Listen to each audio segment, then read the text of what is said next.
Welcome back to Advertising is Dead. We're talking to Naveen. Naveen, welcome to the show. You come in to talk about a sector which I have become very excited about in recent times. I think it's a newfound love I found in the last couple of years. So super excited to have you on the show. Glad to be here, Varun. I mean, equally excited. I think, gone through a lot of your podcasts myself, so pretty interested, with what we'll discuss today. Let me first start off by getting a broad understanding of the landscape, right? If you look at this category, which is everything between furniture and obviously there's home decor and everything else, it wasn't as exciting a sector for most people to look at. And even so it's happening, everyone know it's needed. It was always there, a part of everybody's thought process, but it wasn't at its level of excitement as we find it to be today.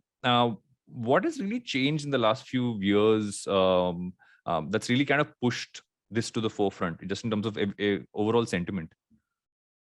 So I'll put it like this, Varun. I think historically, all of us now, if you have to think back, right, a lot of our memories with respect to our homes, our grandfather's house, everywhere, we remember the home well, we remember everything in the house pretty well. It's just that furniture buying has always, I know, as I grew up also, furniture buying in the house has been a joint decision. Everybody used to be involved in what is required in the house. The way I think the business has changed over the years is, I think, as we were chatting earlier also, I think as we grew up, we had that neighborhood carpenter, or let's say mostly the carpenter. I mean, I don't even remember going to a shop as I grew up to buy furniture. Neighborhood friendly carpenter who used to come and give a particular design for your home. What's changed in the last few years, if you ask me, is when people who are coming to, let's say, metros, right? There are modern aspirants, people who have worked. There's a particular kind of TG out there who've traveled the world, who have access to content, right? Who otherwise are just traveling and get to know what more they want. They aspire for something more, right? They want more trends. They want more comfort. They want more variety. So over the years, what's happened is people were looking for options online. Somewhere around this juncture is where Pepperfry was also born about 10 years back, right? I think the thought was, how do we provide more options to people, more variety, more trends, okay, all of that. So in general, for a value-seeking consumer, where do you provide that value was the birth, okay? I think so the furniture as a category has seen a great migration over, I would say, over the last few years, where people shifted their buying from, let's say, a carpenter to a lot of retail shops, to big box retail, and also online, right? I think that's been the journey. So everyone has gone through the shift. Today, I would say that the furniture market is massive, right? I think as a category, it's a massive category. I think not to put a figure out there, by going a lot of estimates, all the players, if you take the top 5 players in the market put together also, we wouldn't have yet scratched the surface, right? I mean, it's that large a surface, right? Because fundamentally, there is a way in which people have been shopping. So I think what people are trying to provide is more excitement to a category which was traditionally not so exciting, right? Yeah. You mentioned one piece which I think is an interesting aspect, especially furniture, something which people like to kind of touch and kind of feel. I want to see how it actually looks, because it's going to be in their homes, in their offices. And while Pepperfry started off as an online D2C marketplace, there's this move that has happened towards omni-channel, where obviously there are offline stores, but still there's a strong online presence. What have you seen from a consumer standpoint? Because this is what people prefer to kind of look at. I'm fine to just buy this online. Now, I don't have to go to a store. But what have you kind of resoundingly seen that people really do want to go to a store for X and Y? So how has that balance kind of come in? What does the consumer want to do online, and what do they prefer to do at a store? So I'll just try to handle this in parts, right? So when you talk about online, okay, so I think, why do people come online, and what are their barriers to buying online? If you largely look at these, right? Couple of things when we look across categories, right? It's not just about furniture. People come online, one, because they think they get more value online. In general, better deals, offers, great pricing, all of that in categories, across categories, which tends to continue for even furniture furnishings, right? The second thing is the options. You walk into a store, you will get to see, let's say, maximum 4, 10 sofa pieces, and you'll have to decide between those, right? Or decide to walk across 40 shops till you find the one which you love, right? What online furniture shopping did is one location, one destination where you could find all of us. Thirdly, what Pepperfry is also is, it's a marketplace, right? We are not selling our brands alone. We have a plethora of options. So it's technically like walking to, 60,000 shops, right? It's just going to a lot of shops to find the option that you like at your fingertip. And the other side of it, right, which is, what were the barriers to people buying online? I think if we wanted India to shop online, because we started fundamentally as a online marketplace. So when we wanted India to shop online, we had to understand what were their barriers also. While these are the triggers, if I put it like that, right? Couple of the barriers that people had was, people generally worried if you are ordering a non-standardized product, like you're ordering a mobile phone online, you know the specs before, you know exactly what you're buying into, right? In online, the problem was people were not sure what they ordered or what they saw on the mobile is what they would get, right? Their largest worry while shopping online was this, if I say one of the largest worries. So one thing we had to tackle was tell them, our communication over the years for this category has been hence telling them, what you see is what you get, right? That's something we assure as a brand. Our experience over the years is telling you this, right? Which is one of the largest worries they used to have as a category, right? The second thing is, I'll just try to partially now shift to the second question about studio that you're also trying to say, which will also address both together. The other thing is also that beyond the cities where e-commerce penetration was high, people had already started doing a lot of this shopping online. For them, it was just a migration after moving from standardized products to non-standardized products, and hence furniture fitted well into their comfort story where they didn't want to travel to 40 shops. I order online along with my partner, and together it gets delivered, right? Now, but when we are talking about reaching out to the 500 plus cities in India or beyond, let's say the metros, people still believe to, like you said earlier, touch on wood or knock on wood, right? And figure out how good they're like. I went shopping multiple times before I have purchased from shops. I don't know what I understand when I knock on wood, but I just feel good. Ki, you know, so that's actually true. We've all knocked on wood so many times. I don't think any of us really know what that means. It's just that we've all picked up. I think we've seen, maybe our parents doing it. We just continued the process of just knocking as we've gone along. Yeah, exactly. I mean, I was just having this chat with somebody. I said, what do you like? How do you realize when you knock on wood this is right? I mean, nobody has an idea. People are you just feel good about it. So what we figured is Indians need to feel good about this, right? And hence, a couple of years back, we took the decision that we are now beyond online marketplace. The omni-channel as an opportunity is massive, and that's what Indians want, right? They also in these cities want the comfort of having seen what they're buying into. Or the other thing is, if you look at our classical target group, right? I would say a lot of them seek validation. I mean, one is the decision of buying. Second is, other than shopping online, because I do really not know what is trending or what furniture color goes with the lighting in my room, right? Or if the size of the room is so much, what should be the ideal size of the furniture? People do not know this, and hence a guided purchase decision, right, is something that they also look for, which is something else that the offline retail provided, right? You go to a store and you say, my room is so much, they could. So that's when we took a journey towards omni-channel and opened up actually studios across.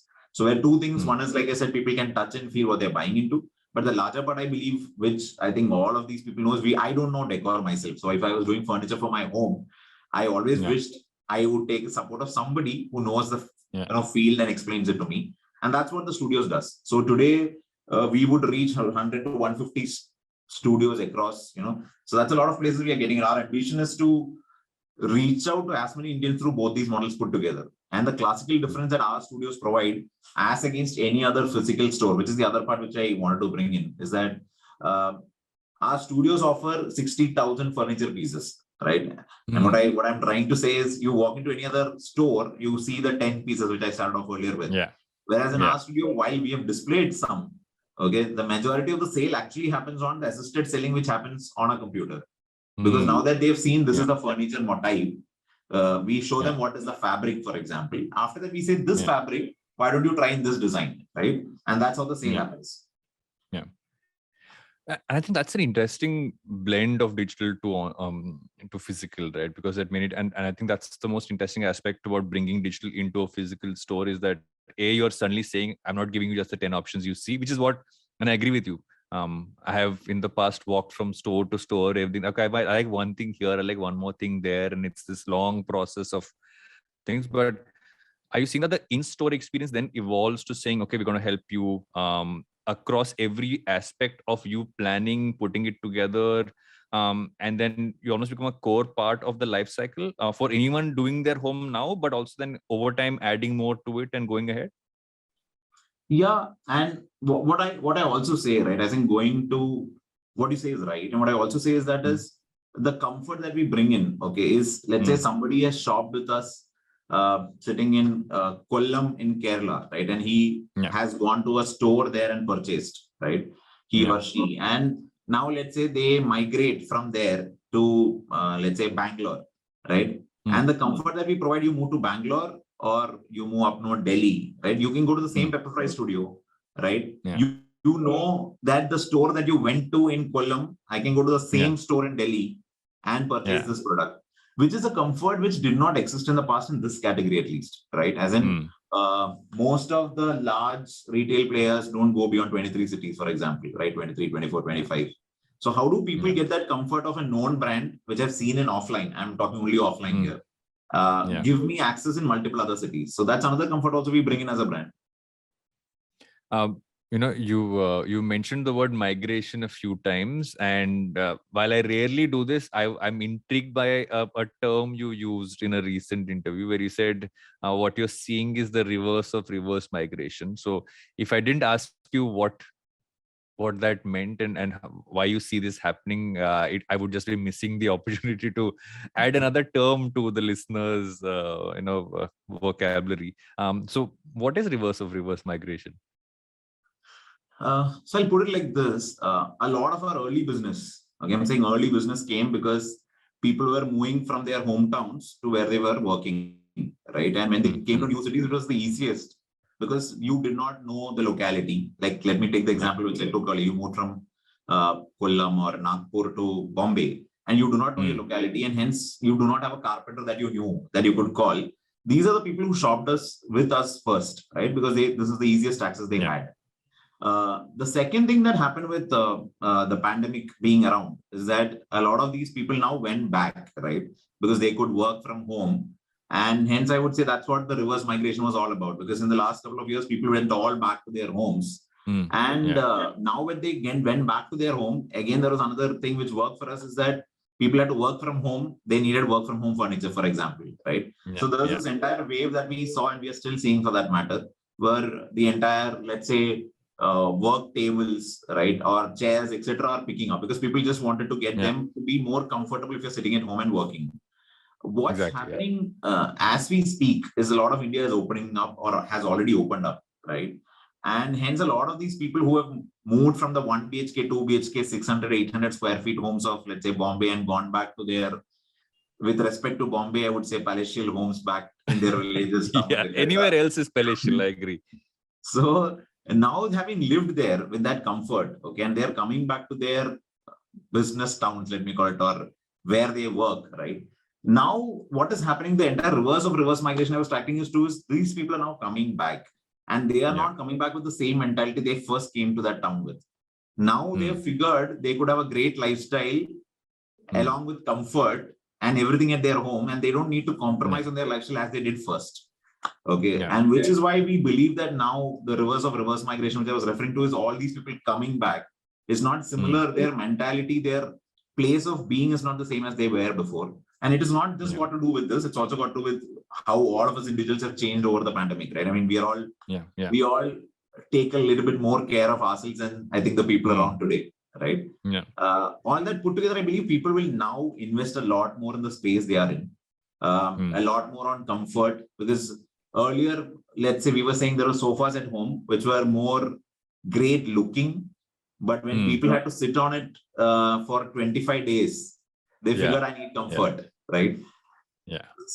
So I think all of that is playing in now. So the entire trend which is going to change, I believe, is people now coming back from a 2,000 or a 4,000 square feet home to an 800 square feet home will try to figure what are the comforts I can bring in. How do I make this space a little bit more mine, right? Yeah. So that's what I was I think referring also, to. Yeah. I also think what's interesting about this is the fact that suddenly with all of us having Zoom backgrounds to deal with, the people start also look at I think the amount of people I have seen research aesthetics, even at a basic level for home. Comfort, what you mentioned is I think so important, right? We've all been sitting like, I've literally, where I'm sitting and we doing this recording now, this table, this chair did not exist in this house till midway through the pandemic, where I said, I'm not working on the dining table anymore, right?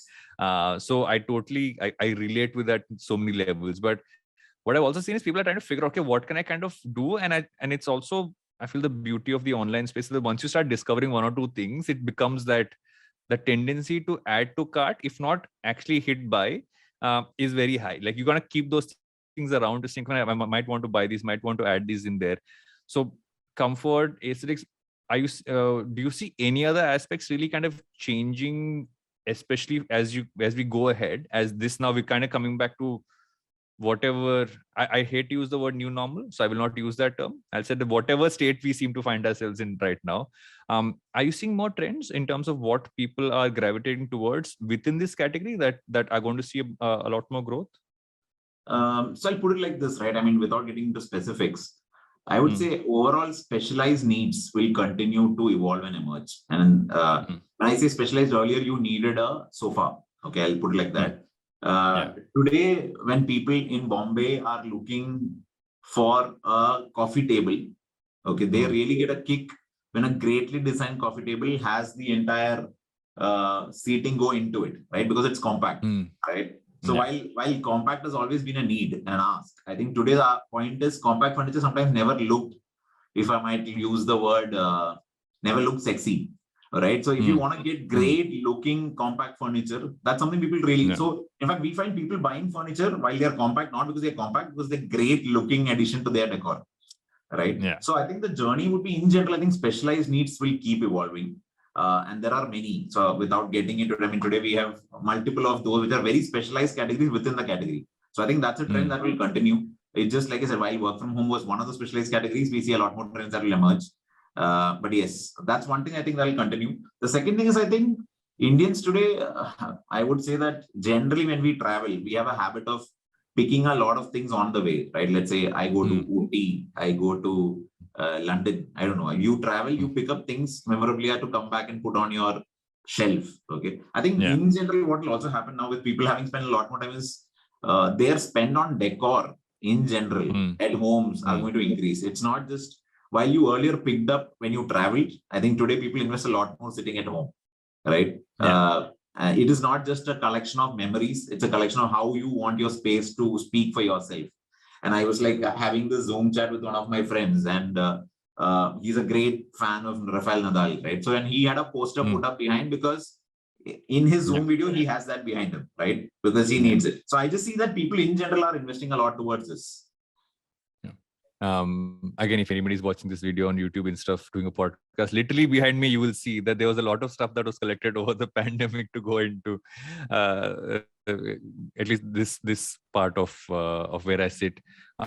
Now, as this thing has kind of evolved, how has the way you market to this consumer changed? Have you seen the way you approach the marketing focus? Has that changed?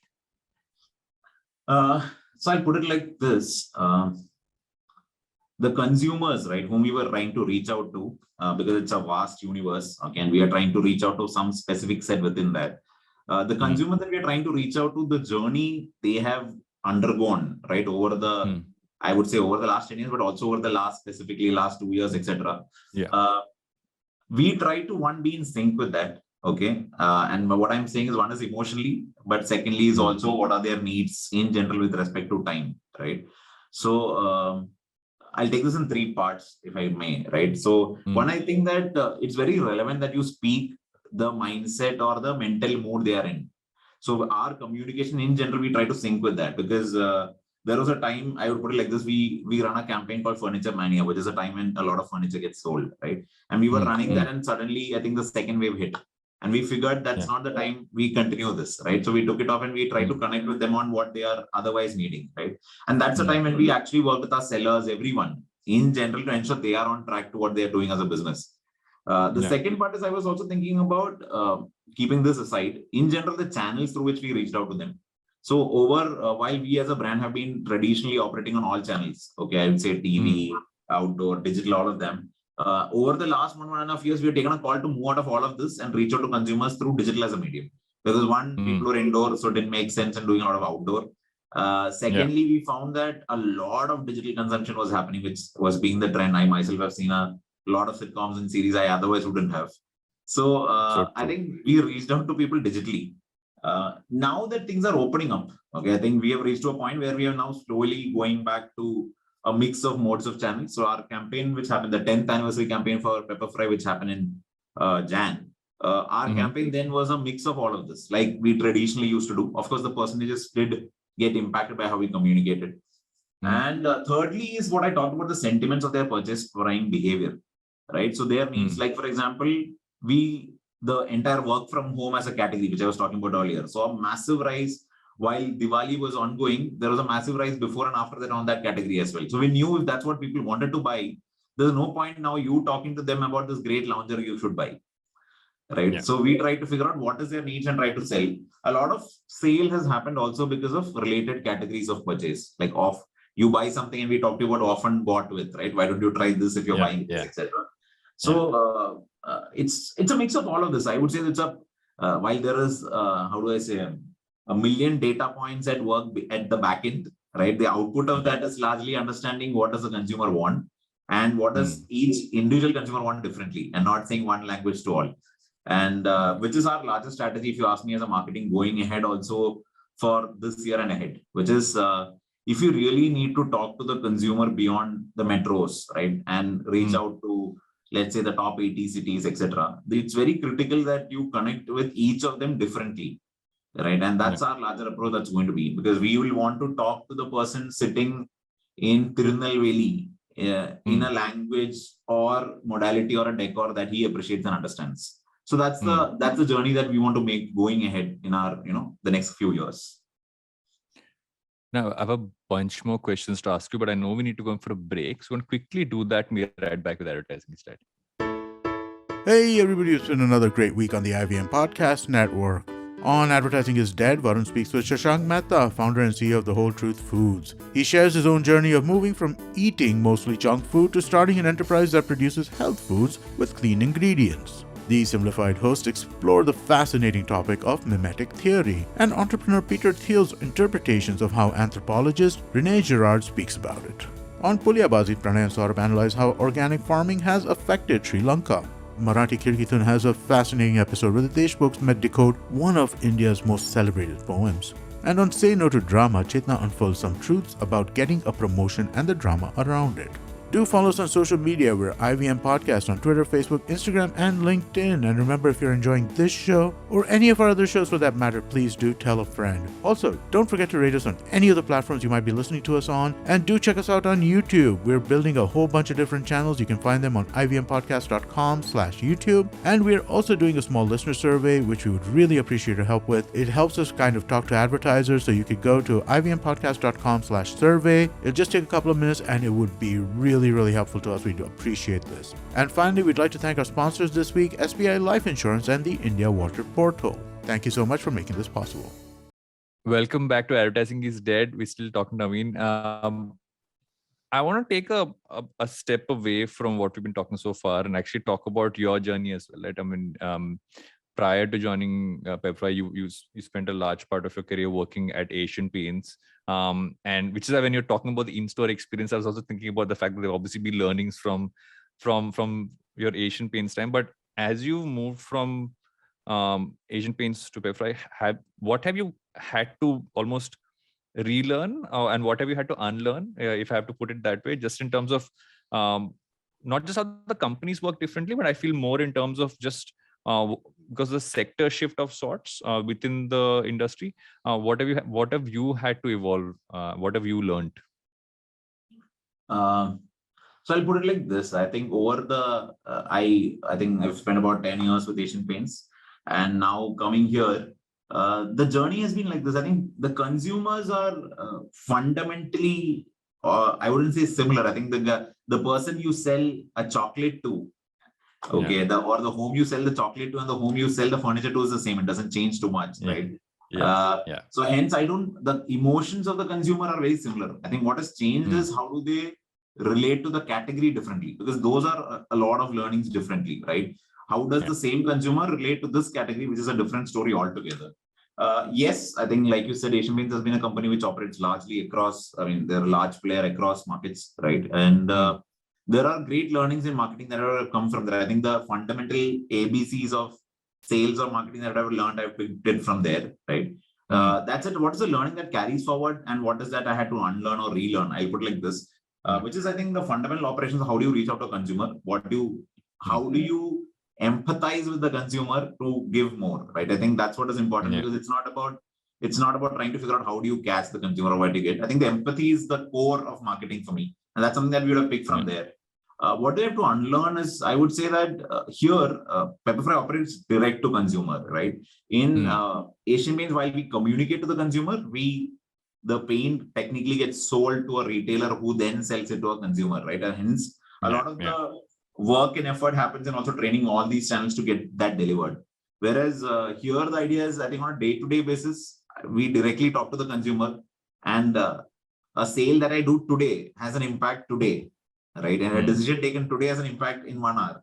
So I think the game that I had to unlearn and relearn is how do we really excite the consumer on a daily basis and keep changing, right? And keep changing this category. So if you go to a regular consumer house, okay, the approximation says that they buy about 3 to 4 consumer pieces a year, right? And they have roughly about 81 pieces of furniture to furnishing a house. It's a tentative random math by some reports. Now the idea is the idea is how do we really ensure 2 things? One is the consumer really finds us relevant to make that first purchase, and how do we really make that 81 purchases ours, or if not, a large part of that come to us, which is a repeat purchase happening again and again. So I think the journey has been that, because here there's a lot of unlearning, relearning to understand the consumer needs to be communicated very differently. The fundamental legs and levers of marketing that you employ and put more efficiency and energies on are different. So those have been, I think, the other game changes.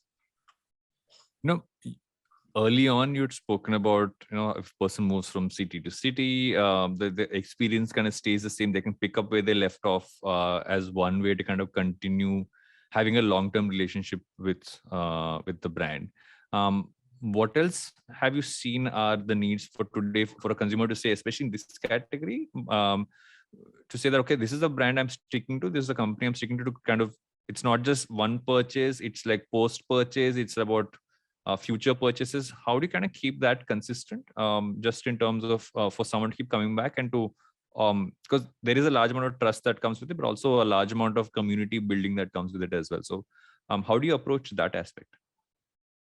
So let me put it like this. I think overall, when you look at furniture as a category, okay, and when we look at the market on, let's say, top of mind recall and all the other regular parameters on Spont, etc. I think within the category with respect to furniture being a specialist, I think Pepperfry still, is up there, right? Up top up there of the ranks. So that people, when they think furniture as a category and players, if they have to relate, that's up there. Now, our job largely has been, hence, while you have consumers coming on boarded, because I said they have the triggers and barriers which we try to tackle. Why do they come back? Okay, and I think that's the larger part where we now work with, because we almost operate with about 50% of repeat purchases with us, right? Consumers come back, people who have bought with us come back and buy. And this happens for 2 reasons. One is, let's say somebody has bought something very specific, and like I did not delve into too much, but the idea is there's, let's say, millions of data points at backend, right? Using which, if you could tell that consumer, now that you've purchased this, why don't you also buy something else which is very specifically linked to other 50 people who bought that, for example. So one is tailoring the communication or tailoring the purchase options for the consumer. And the second thing that we, I think, do a lot is tailoring the communication for these consumers, which is, we've seen that if you really want to work on repeat, one is they really love the brand and they found what they want when they came the first time. Second thing is also we knock at their doors often to tell them that, while you bought this, why don't you try this something out? There's something new here. right? And when I talk about those 80 pieces of furniture and furnishings in home, they're, I mean, while, like you said earlier, while they're purchasing or not, there's definitely an add to cart happening, right? 100%. So, so the large part of the work we do is how do we get people to get into their add to cart, right? So we keep showing them more options. People today are also influenced by a lot of people around. So a lot of work that we do is regarding that also, because we work with a lot of architects, interior designer community on the ground, through who also, you know, are, how do I say, influence the consumer decision. The idea is also how do you be relevant to them so that they influence to consumers. So that's one part we do. The other part of influencers are also, I would say today, a lot of people on social media in general also create a lot of brand love, if I might call it, right? So that's another community that we work with. I think there are a lot of people today we see who post about great decor pieces. I think a lot of my friends themselves over the lockdown, because they are at home, have all become decor influencers online, right? Just because I love taking photos of great pieces of stuff at home. So we are also, I think there's a lot of work we do with them, because if people, we provide visibility to them on what is coming new, right? And secondly, we actively work with what is that they are really kicked about. So that's one set of influencers. And of course, I think the third part is we have had the brand ambassadors, Saif and Karina, join with us somewhere around the mid of last year. And that is also another, how do I say, a wider reach that they provide. A lot more people they are able to reach out to through their communications that we have done with them. So I think it's a mix of all of this that we get the first time visits and also the repeats. I think the influencer part is interesting, right? Because what you said is you almost categorize them as, okay, there are experts in the area who have influence, because people look at them saying, oh, these guys obviously know what they're doing. But also on the other end, you showing consumers who are figuring ways to kind of so there's a relatability from a consumer standpoint. I think that breakup is a very interesting way to break up how influencer strategy should be looked at. I think across categories, because oftentimes everyone focuses on the second, right? Okay, this person has reach, let's use them for this. But area expertise, I feel gives a lot more credibility when you when that person kind of puts something out there. So I think that's an interesting takeaway for anyone to pick up from. So is that influencer part, do you see that growing in terms of your marketing mix as it scales up? Yeah, so I think one area that we are, how do I put it, pressing the pedal on, as in where we are really accelerating on, is this entire influencer piece. And while I put it together, right, I think there is a lot of internal segmentation that we have done. And when I largely say that architects and interior designers are one large set of experts, like you talked about, that we put a lot of energy on separately. And in fact, within the tier also, we look at them at a segmented level differently, right? And how do we reach out to them? Because a firm which is, let's say, operated for X number of years, and a firm which is new, their ask, demand, aspirations to associate with a brand are very different, right? So that's how we operate very differently there. Similarly, when you talk about social media influencers, because that's a totally different piece, right? And how that works is also, I was just yesterday also telling my wife, because I saw a movie review by a friend online, right? And I end up trusting that a lot more than the critic experts who post about that video, right? So, while it's not about experts here now, it's more about trust and believability of what they've posted. And hence, I think relatability, maybe that home looks like it could be my home, for example, if somebody posts, right? So I think hence we're also working with a lot of, how do I say, influencers online. And when I say influencers online, the idea is not we're talking about people who have millions of fans, right? We are talking about people who really themselves take interest in taking care of their home. They might be having 1,000 followers, they might be having 2,000, they might be having 10,000, but people who really care about those little touches they provide to their home, we would really love working with them. So that's the other part we are actively operating on. So yes, to answer your question, these levers are something we are really pushing the pedal on, and you will see us doing a lot more there. Yes. One aspect that the audience of this podcast, I know they're always interested to know about, is that as each space develops, what kind of career opportunities are kind of opening up, which maybe weren't there a couple of years ago, and what kind of skill sets do you kind of look at when you look at the mix of your team, look at the kind of people you want to bring in? What do you look for in people you want to kind of add to your team?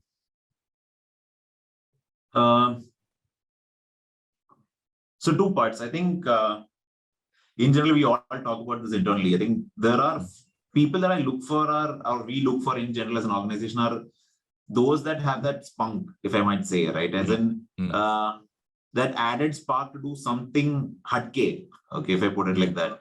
I think because it's still very easy to repeat what you're doing and optimize that, right? And keep getting great performance. What we here are looking for are folks who want to create impact, right? Number one. So any day impact over optimization, while of course optimization is something we'll continue to do, but we need folks who come with that crazy idea. They do not know it will work or fail, but they have done their research to say why it succeed and they want to try it out. And those are folks that we invest in general, number one. Secondly, I think also given that I told about influencers, marketing, story, we're working a lot on those. I think people who have a story to tell in general, right, and want to continuously keep telling stories of people we associate with. Because, and secondly, the third part of it is, of course, relatable to the teaching, right? So all three put together. Yeah. I've had a ton of learnings through this chat, not just in the sector, but how to kind of look at some aspects of it, even for other sectors as well. But actually, the end part of every episode is actually me asking you questions which have nothing to do with anything we've spoken about so far. And the idea is for people to kind of also get to know the people I'd speak to beyond what is professional, if I have to put it that way. Beyond what you do at Pepperfry, what keeps you interested? What takes up your time that you like to spend a lot of time on beyond work? I think one thing is I spend a lot of time on in general fiction. And when I say fiction, it's either reading, watching, all of that. It's a mix of that. Second thing, I think I'm generally interested in music. So while I listen to as much as I can, and I attempt singing when I'm at home so that others don't have to listen. It's only my wife who has to tolerate it. And my child, rather, that they are my patient listeners. Otherwise, I with a friend of mine, I had started this thing long back where I used to play a lot of Scrabble. So that's something also I still with my wife or when we are at home or online, I spend time on.